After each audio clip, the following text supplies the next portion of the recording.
Muy buenos días, queridos amigos, estimados hermanos. Hoy es sábado 17 de enero del año 2026 y vamos a reflexionar o a comenzar a reflexionar la lección número 4 de Escuela Sabática, que se titula Unidad mediante la humildad.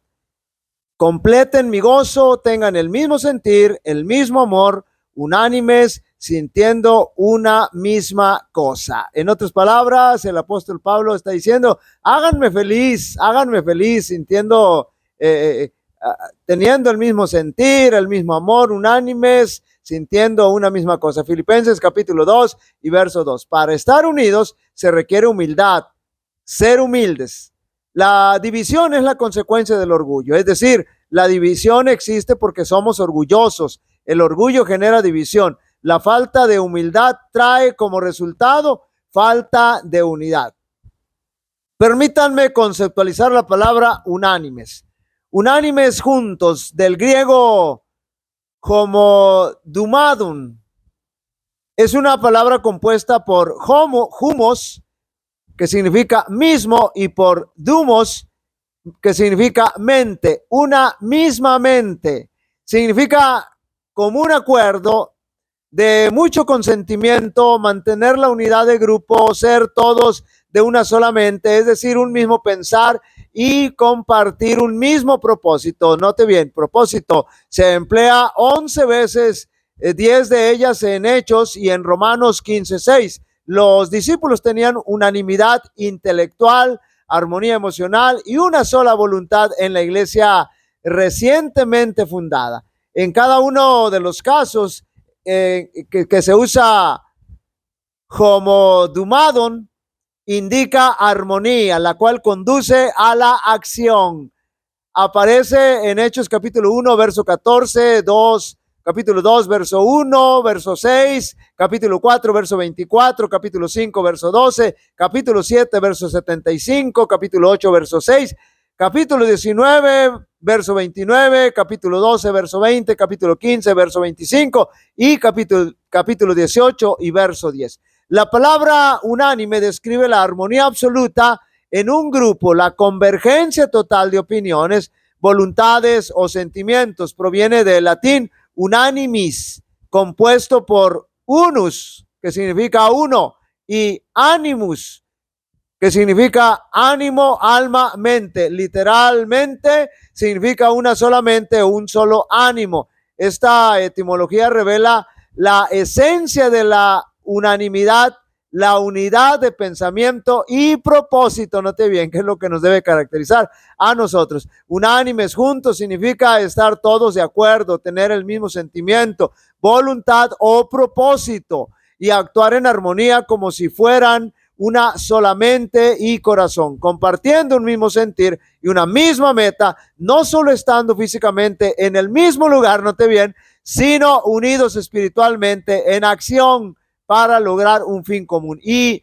donde nosotros como iglesia debemos estar unidos para cumplir el propósito, y el propósito es la predicación del evangelio. Por eso debemos estar unidos ahí, unánimes ahí. Ninguno ignora que la unión o la unidad hace la fuerza, pero cuánto nos cuesta llevar a la práctica esa teoría. Pudiera ser que nos cueste trabajo estar unidos, note bien, por más esfuerzos que hagamos, pero no es lo mismo fomentar la división que batallar por lograr la unidad. En ese aspecto debemos ser cuidadosos. No tenemos que estar saboteando la unidad, tenemos que esforzarnos por estar unidos. Por eso el apóstol Pablo, en su carta a los filipenses, enfatiza la unidad de la iglesia para que no haya nadie que quiera intentar en contra de ella. La unidad también es una enseñanza cristocéntrica, porque se deriva de la unidad que existe entre el Padre y el Hijo, entre Jesucristo y Dios Padre, de lo cual ya estudiamos bastante la semana pasada. En cambio, la división o desunión se desprende del espíritu satánico, es una enseñanza y actitud pecaminosa que proviene de Lucifer y tiene su origen, note bien, en el orgullo. Es el espíritu de Satanás, el cual surge en el cielo y después se traslada a la tierra, donde es propiciada por Adán y Eva, y al caer en pecado,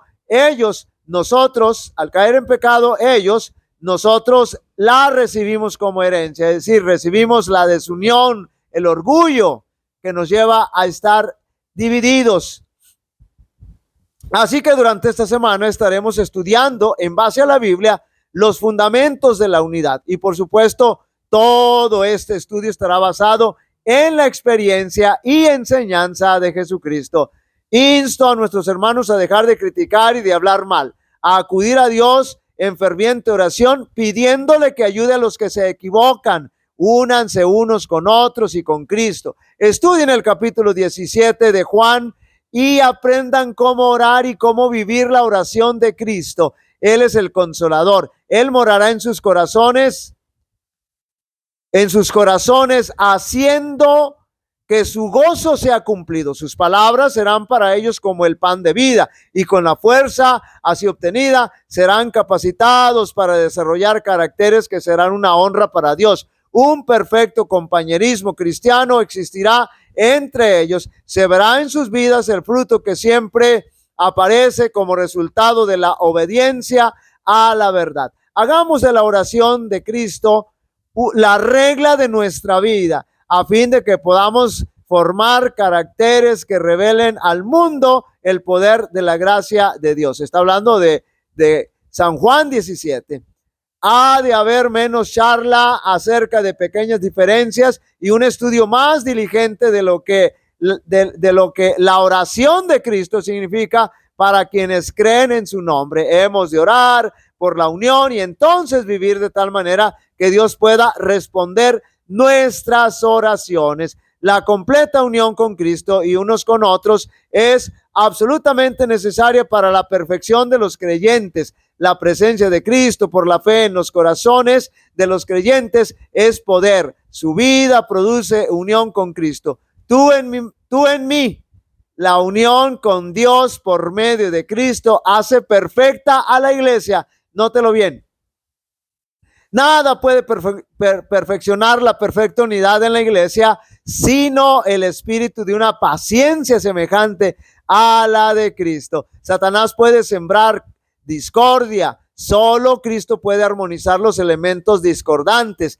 Cuando, como obreros individuales de la iglesia, amamos a Dios por sobre todo y al prójimo como a nosotros mismos, entonces no habrá trabajosos esfuerzos, para unirnos. Habrá una unidad en Cristo. Los oídos estarán cerrados a los informes, es decir, a los chismes, y nadie hará reproches contra su vecino. Los miembros de la iglesia apreciarán el amor y la unidad y serán como una gran familia. Entonces portaremos ante el mundo las credenciales que darán testimonio de que Dios ha enviado a su Hijo al mundo. Cristo dijo: en esto conocerán todos que sois mis discípulos, si tuviereis amor los unos con los otros. Queridos amigos y hermanos, de nosotros depende caer humillados ante los pies de nuestro Señor Jesucristo y poder ver que la unidad de nuestra iglesia se convierte en una realidad. Jehová te bendiga y te guarde. Jehová haga resplandecer su rostro sobre ti y tenga de ti misericordia. Jehová alce sobre ti su rostro y te dé paz. Y pondrán mi nombre sobre los israelitas y yo los bendeciré. Dios bendiga a cada uno de vosotros.